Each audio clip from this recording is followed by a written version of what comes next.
Исәнмесез, эфирда яңалыклар чыгарылышы, студияда Лилия Гатина алгатаба койбір темалар турында. Бызлы яңгыр шәһәрне шугалакка әйләндерде. Чоллыда кичәге һава торышыннан соң хәлләр ничегрәк? Татарстанда дуңгыз гриппының беренче очрагы ачыкланган. Үзеңне һәм якыннарыңны чирдән ничек сакларга? Без бергә Миләшкәй балалар бакчасы базасында консультация үзәге ачылды.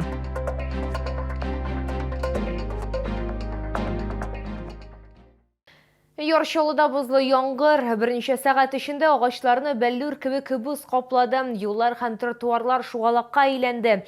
Кичә кич һава торышы бозылды һәм төнгә кадәр юеш кар яуды. Шәһәрдә бу һава торышыннан соң хәлләр ничегрәк? Толырак безнең материалда.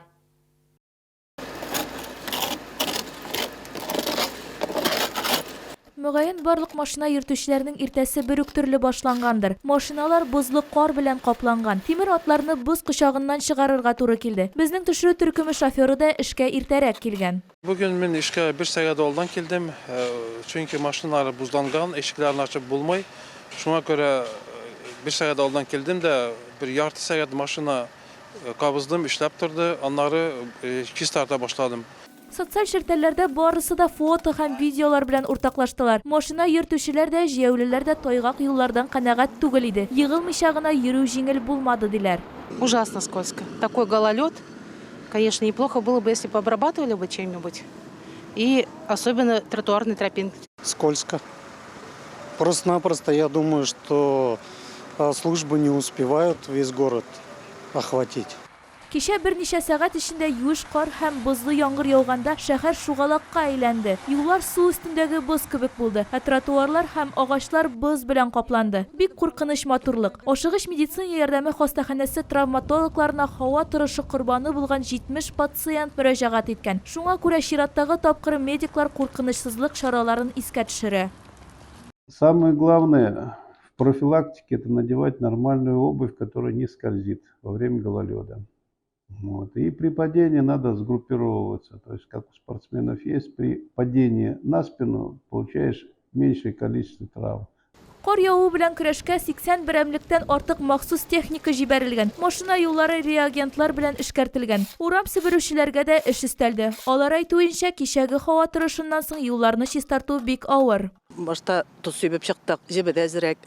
Аннары соң менә һәрберсен шулай бәреп, ватып, чистартып барырга кирәк. Бик җиңел түгел инде ул. Иртүк сәгать ничәдә инде мин уже 5 тулганча тотынгандыр, 4тә булмаса. Үз чыганакларыбыздан белгәнебезчә, һава торышы аркасында аэропорт пассажирлары да проблемалар белән очрашкан. Әйтик, Сочи Түбән-Кама рейсларының берсе тоткарланган. Самолет Татарстанда төшә алмыйча Самарага очкан. Айзилә Шәймөхәммәтова, Эльмира Гайнетдинова, Сергей Вильданов, яңалыклар. Татарстанда дуңгыз гриппының беренче очрагы ачыкланган. Исегезгә төшерәбез, беренче тапкыр республика халкының иммунитеты аңа 2009 елда каршы торды. Моннан тыш табиблар грипп һәм COVID-19 авыруын бер юлы йоктыру куркынычы бар дип кисәтә. Сәламәтлекне ничек сакларга икәнлеге турында хәбәрчебез материалында. Хәзерге вакытта республикада ОРВИ авырулары саны арту күзәтелә. Салкын тию авыру гына түгел, республикага дуңгыз гриппы да килде. Бу алдагы штамнардан авыр түгел, ләкин яшьлырак. Шуңа күрә дә хәзер прививка ясарга кирәк ди табиблар. Әлегә вакыт бар. 3-нче шәһәр шифаханәсенең баш шәфкать туташы Резда Хамсинада гриппка каршы прививка ясатырга булган. Ханым 20 елдан артык медик булып эшли. Ул вакытында ясалмаган иммунизациянең нинди авыр нәтиҗәләргә китерәчәген ишетеп кенә белми. Вакцинация от гриппа проходит у нас ежегодно, для сотрудников в том числе, потому что мы работаем в такой сфере, где большой риск заболеть от самих же пациентов и не распространять это заболевание.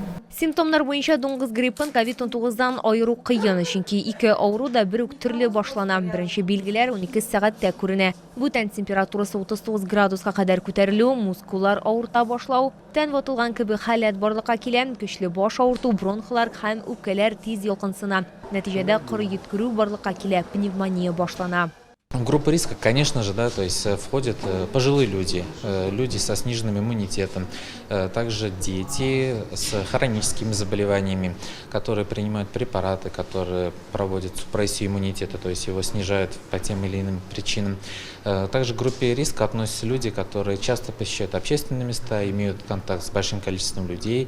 Кулланучылар хокукларын яклау һәм кеше иминлек өлкәсендә күзәтчелек федераль хезмәтендә әлегә битлек режимын кертергә уйламыйлар. Ләкин авырудан саклану өчен халык күп булган урыннарда битлекләр киеп йөрергә киңәш итәләр. Лилия Гатина, Кирилл Хабзей, яңалыклар. Без бергә шундый исемдәге консультация үзәге Миләшкәй балалар бакчасы базасында эшли Мәгариф милли проекты кысаларында үзәк хезмәткәрләреннән яңа туган һәм 3 яшькә кадәрге балалары булган ата-аналар файдалана. Дәресләрнең берсендә Чаллы ТВ телеканалының төшерү төркеме дә булды. Лейсән Вафина улары район һәм Ойназ белән беренче тапкыр консультация үзәгенә килгән әни кеше әйтүенчә, балаларны тирә-юньгә җайлаштыру өчен дәресләр кирәк. Озакламый улы баласы балалар бакчасына барачак. Без монда килин садикка дальнейшем кичкенәсен бирергә, менә зурсын бирәбез, кичкенәсен дә дальнейшем монда развивать итәргә, балалар белән общаться итәргә өйрәнсен өчен, шул үзара әти-әниләр белән үсәр өчен, развиваться итәр өчен килдек инде. Дәресләр график буенча 1 сәгать дәвамында уза, хәзер үзәккә 3 яшькә кадәрге 100дән артык бала йөри. Безгә 8 ай, минем ул балаларым да бу садикка йөри, шуңа күрә без монда килдек, чөнки монда бик яхшы тәрбияләргә өйрәтәләр балаларга 1 айдан 3 яшькә кадәр.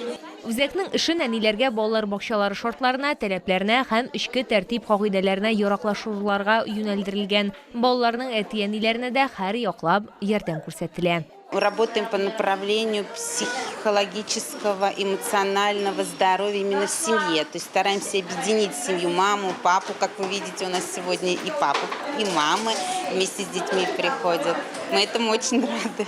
2022 елда Миләшкәй балалар бакчасы базасындагы үзәк миллион сумлык грант тотты. Ул Мәгариф милли проектының заманча мәктәп федераль проектын гамәлгә ашыру кысаларында бирелде. Бүләк бирелгән акчаларга инде бизибордлар, өстәлләр, пуфлар һәм спорт җиһазлары сатып алынган. Лилия Гатина, Эльмира Гайнетдинова, Сергей Вильданов, яңалыклар. Витязь спорт мәктәбе залында ярышлы спортчыларын көрәш буенча Татарстан чемпионаты җиңүчеләрен һәм призерларын бүләкләү узды. Ярышларда 41 командадан 344 спортчы катнашкан. Толырак мәгълүмат Айзилә Шаймөхәммәтова материалында. Иратлар арасында көрәш буенча республика чемпионаты башкалабыз Казанда узды. Көрәш сарайы үз диварларында 40тан артык команданы җыйды. Чаллыдан 26 спортчы катнашты. Команда 3нче урынны яулады. Төрле авырлык категорияләрендә шәхси зачетта Ранис Гыйләҗдинов һәм Эльдар Хамитов иң яхшылардан булды. 16 елдан барам мин. Шул финалга барып җитәм и беренче урында калып булмый, ничектер mesela җитмәй, менә бу елны минем якта булды инде. Чемпион калдым. Көндәшләрем боксадан көчле, боксада шөгыльләнә. Татар виды булгаштан Татарстан эчендә каты көндәшләр, үтәсе дә каты. Чаллы спортчыларын бүләкләү тантаналы шартларда узды. Пьедесталда булу өчен бик күп шөгыльләнергә кирәк. Шуңа күрә бу лаеклы җиңү дип саный көрәш федерациясының башкарма директоры. Егетләр барсы да яхшы шөгыльләнделәр, эштән соң килеп икешәр тренировкалар булды, сборлар үткәрдек, питаниялар булды. Яхшы итеп көрәшеп кайттылар. Яшь спортчылар да иң яхшылар рәтендә булырга хыяллана. Витязь мәктәбендә 9 яшьтән алып 16 яшькә кадәрге балаларны өйрәтәләр. Аларны 26 ноябрь шимбә көнне көндезге сәгать 11дә карарга мөмкин. Бу көнне спорт мәктәбендә шәһәр мәре кубогына грек-рим көрәше һәм көрәш буенча беренчелек узачак. Айзилә Шаймөхәммәтова, Кирилл Хабзей, яңалыклар. Бу сезгә җиткерәсе соңгы мәгълүматы без иде. Мин Лилия Гатин сезнең белән сау булашам. Игътибарыгыз өчен зур рәхмәт.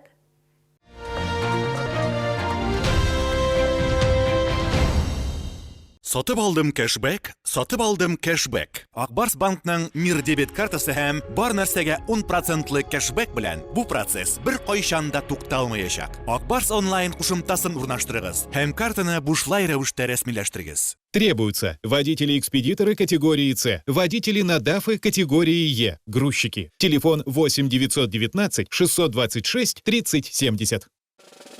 Откройте вклад в Акбарсбанке и получите шанс выиграть сертификат на 100 тысяч рублей на покупку бытовой техники или 3000 рублей на продукты. Подробнее на akbars.ru. Будет тепло тем, кто шубу имеет. Шуба надежная, зимой согреет. Распродажа шуб ТЦ на Пушкинской. Меняем старую шубу на новую. С 19 по 30 ноября ТЦ на Пушкинской, 2 этаж.